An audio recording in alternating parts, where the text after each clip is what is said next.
magic. Personally, I don't like trimming down a block when it's done. You know, you see a lot of patterns that say to square up your block. I find that to be problematic because if you sewed it straight and then you trim it, you have now lost your seam allowance.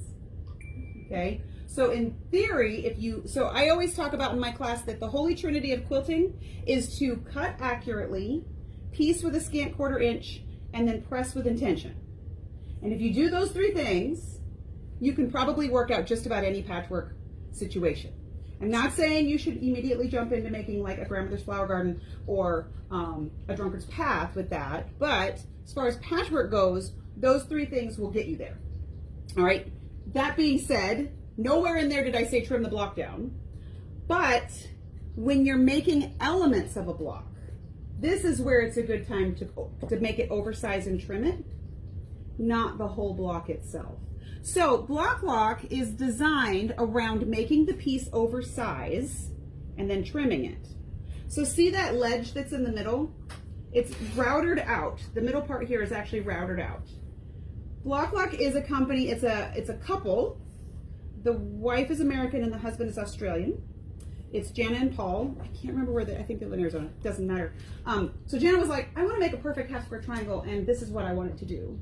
And so in good husband fashion, he goes, oh, here, let me go make that for you. So he designed this template and just took the router and made the thing down the middle and said, here, try it. Now they have, I don't even know how many rulers they have. They have rulers that make every shape possible. This is my favorite way to make a half square triangle. Because what happens is this routed part, you make your half square triangle, you press it open, the block locks into the seam. So this routed bit, you always take the logo. So here's your block lock. Remember that the logo goes on the downside of where your pressed part is, because then it will lock on to that seam allowance, and then you're going to trim all 4 sides of it. Okay? This works like magic. This is not the thing I'm going to demo. It's just the easiest one to understand the way the process works. They also make log cabin rulers. I love a log cabin quilt.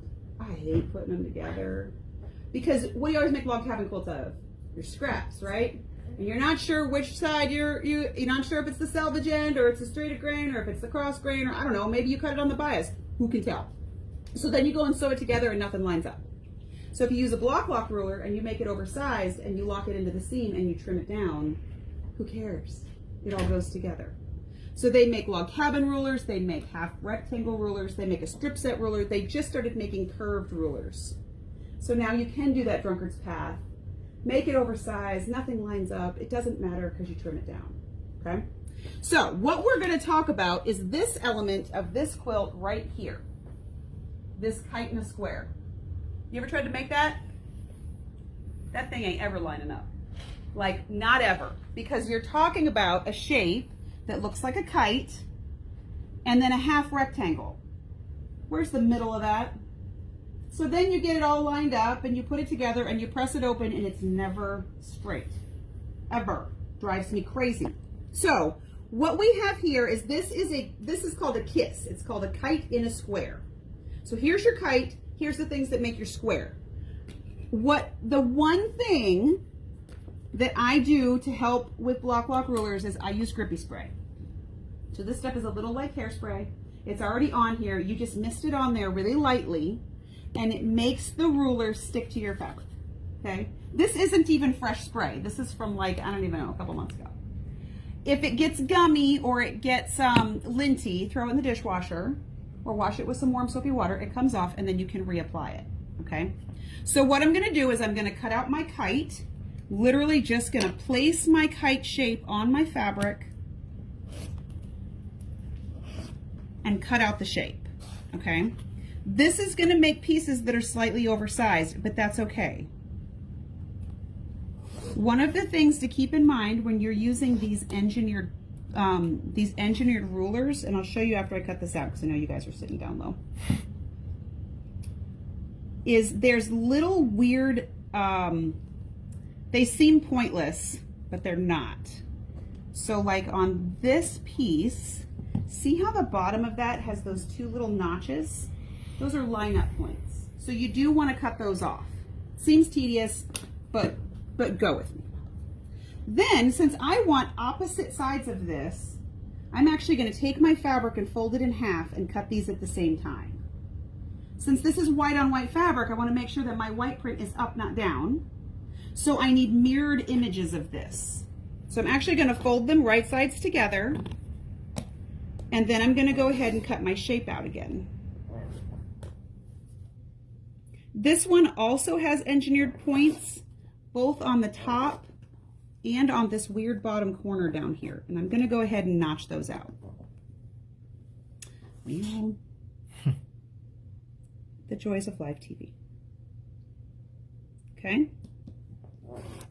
So since we had these mirrored imaged, we now have two different sides. Okay. I will say that when you're going to do this, lay a block out first so you can see where everything lays out, and make sure that the shape that you're making makes a square. Because this is the way I always put it together the first time. I did it 2 minutes ago. Okay? What you want is this is your one corner, this makes your other corner, and this makes your third corner, and now you have something that is starting to look like a square. Okay? Then you just sew them together. Since these ends were notched, it's all going to fit together. Make sure that when so you're going to sew one side on, you're going to match up those notches, you're going to sew one side on. Press that one open. Don't try to sew them both on and then press it. It won't work. Sew the other side on and press it. Okay, so now you've got this element. It still looks pretty ugly though, because it's not square and it's not straight. So that's where the second part, that's where the lock part comes in. So this has the grooves that fit that 1/4 inch seam allowance. So I'm going to take this, set it on the piece that I cut, and I'm actually going to lock that in. Okay, so now this locks into those seams, just like that. Okay? The beauty of that is now your seam allowances are squaring those bits up. Okay? So I'm just going to take and I'm going to trim off that extra bit on all 4 sides. Sorry, Jaden, I'm rocking the table. Trim all 4 sides of your block, get them all cleaned up, and now what you have is a perfect one of those shapes. Okay? There was no folding this in half and folding that in half and matching it up and doing all that weird stuff, but everything comes out straight. Okay? So I actually made them in reverse to what's up there, but you get the point. All right? So, for instance, for this particular quilt, that's how we made all of our setting blocks. What's a setting block? I don't understand. So these here are the blocks that come in your kit. This is your block, and this is a block, and then this is a block.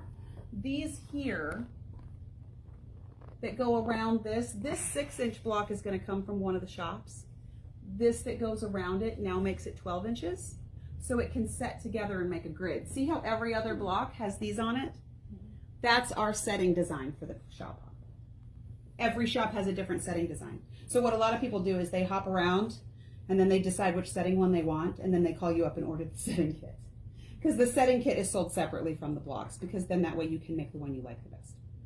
All right? Does anybody have questions about this process? Is anybody less afraid to make a kite in square? All right. And said the bad words that went with it, right? Well, let's just it was, you know, I did not, it's not about perfection. It's No, about it is. And when you're at least thinking those words, you're probably not enjoying the process. That's the way I feel about it. I feel like quilting is supposed to be peaceful and therapeutic and happy and all that stuff. And if you're fighting with anything, what about that is peaceful and happy and therapeutic, right? So make it as easy on yourself as you possibly can. People come in here all the time. They're like, oh, I'm not patient enough to be a quilter. And my husband laughs and he's like, my wife is the least patient person you're ever going to meet. And most quilters are not patient people, which is why we've invented all this cool stuff so we can make the thing and it can look good and we can move on to the next project. So, okay? All right. So sorry we didn't do it live. If you have questions, post it in the video and we will answer them as soon as we can. See you guys later. Bye.